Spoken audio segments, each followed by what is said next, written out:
दापोली शहरातील ST stand समोरील रिक्षा stop परिसरात आज सकाळी मुख्य पाणी पुरवठा लाईन अचानक फुटल्याने संपूर्ण परिसर अक्षरशः जलमय झाला होता. दापोली शहराला पाणी पुरवठा करणारी ही महत्वाची जलवाहिनी तडकताच जोरदार पाण्याचा प्रेशर बाहेर उसळला आणि काही क्षणातच रस्त्यावर पाण्याचे फवारे उडू लागले. पाण्याची मोठ्या प्रमाणात उधळण होत असल्याने रस्त्यावरून जाणाऱ्या वाहनांना मोठा त्रास सहन करावा लागतोय. विशेषतः 2 चाकी वाहन चालकांना घसरड्या रस्त्यावरून मार्ग काढणं कठीण झालं होतं.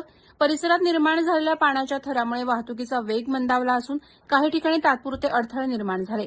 रिक्षा स्टँड परिसरात पाणी साचल्याने स्थानिक नागरिक आणि प्रवाशांनाही हाल अपेष्टा सहन कराव्या लागल्या. पाण्यामुळे पादचारी मार्ग अडवला गेल्याने नागरिकांना तो ओलांडण्यासाठी पर्यायी वाटा शोधाव्या लागल्या. या घटनेची माहिती स्थानिकांनी तात्काळ नगरपंचायत प्रशासनाला दिली.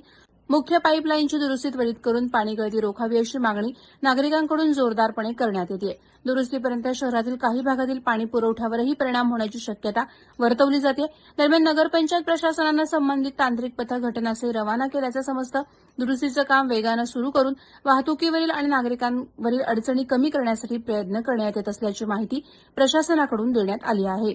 प्रहार डिजिटलसाठी राकेश कोळी, दापोली.